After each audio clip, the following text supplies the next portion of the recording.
When a politician in a democratic country is murdered, there's outrage.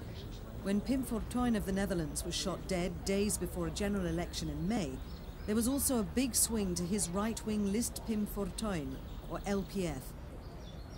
The party's tough on immigration, so when it took second place in the vote, its success was seen as another sign of the increasing strength of anti-immigration and refugee feeling across Western Europe.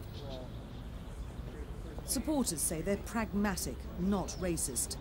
Gewoon, zoals wat Pim ook zei, van, ja, ik vind, the Netherlands is too full. Ja, het wordt te vol. En dat is gewoon zo. I don't want to say anything en dan wil ik helemaal niks zeggen met mensen die hier al here. zijn, maar I think it's really ik vind ze mogen nou ook wel een keer een beetje meer aan de Nederlanders gaan denken. The multi-ethnic, multicultural look of places like Amsterdam is reflected in cities across the European Union. Their relative wealth and freedom attract potential immigrants and asylum seekers from all over the world. Around 1 in 10 people in the Netherlands are immigrants. In the big cities, that number rises to almost 1 in 3. And Pim Fortuyn's followers say that's just too many. The message is clear. Holland is not an immigration country. We are the most densely populated country in the world, I believe, apart from Singapore. And when you have almost 70 million people in a small country like Holland, and every year a new city has to be built, so to speak, for the increasing number of arrivals, then, well, that's simply not possible. These Moroccans are indicative of the successful side of immigration. A Moroccan Women's Association has been holding a convention in this Amsterdam hotel and is taking time out to socialise. The Moroccan community is well established in the city and many immigrants have prospered. But they believe the List Pim Fortuyn is racist and its success is dangerous. I think it is a sign that not only the Dutch policies, but also the European policies is not doing enough to create a bigger and a better participation between the immigrants and the citizens of, for example, Netherlands or Belgium or France. So I think it is, like I said in the beginning, it's very dangerous. Nationalist anti-immigration parties have made great inroads into the political life of European Union countries in recent months. The LPF was particularly successful in taking the second highest number of seats in the Dutch Parliament. EU leaders concerned about the trend have made it a priority for their summit in Seville beginning on June the 21st. They have different ideas about how to tackle the issue.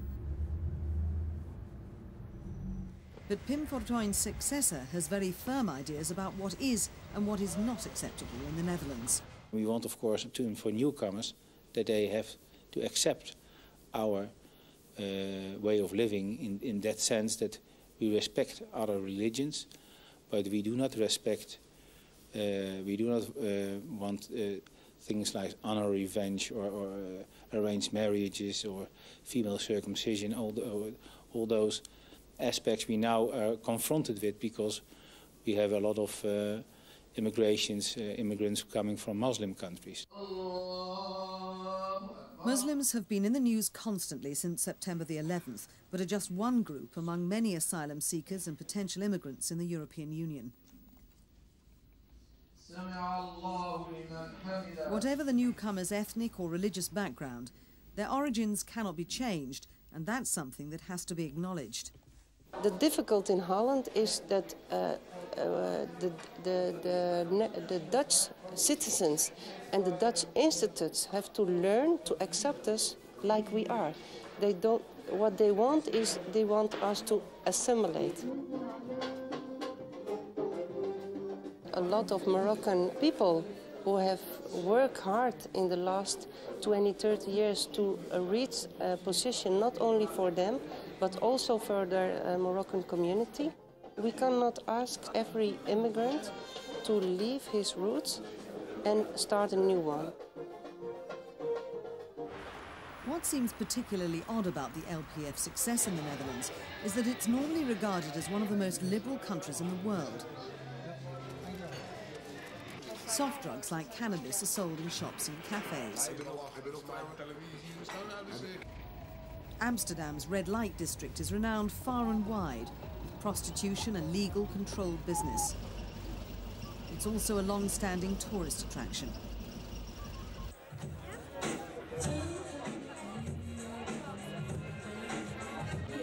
Many sexual tastes are catered to.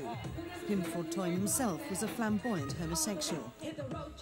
His supporters say traditional Dutch liberalism has already extended to welcoming outsiders and shows that they're not racist or narrow-minded. Mr. Fortuyn himself and me all too are very much insulted by that comparison, because it's very much untrue. In Holland we have a tradition of a multicultural society with our own former colonies in Indonesia or Suriname or Africa, or you name it. And the only thing we say, and it's quite normal to say in other countries like England or Denmark or Germany, we are not an immigration country, but in Holland it was not politically correct to say that. And that caused a lot of confusion and misunderstandings. But the policies of the LPF are certainly not racist, not at all.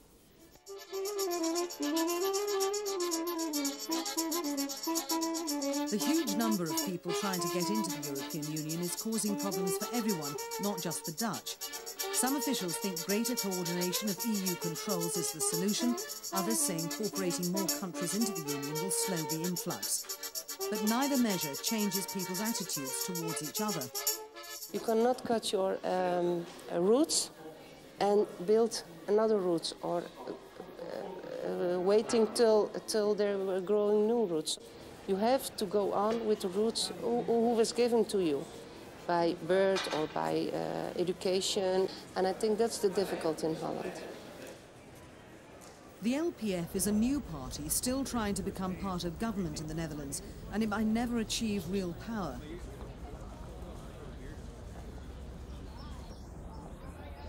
But the anti-immigration legacy of Pim Fortuyn should spur European Union leaders to tackle the problem as swiftly and humanely as possible.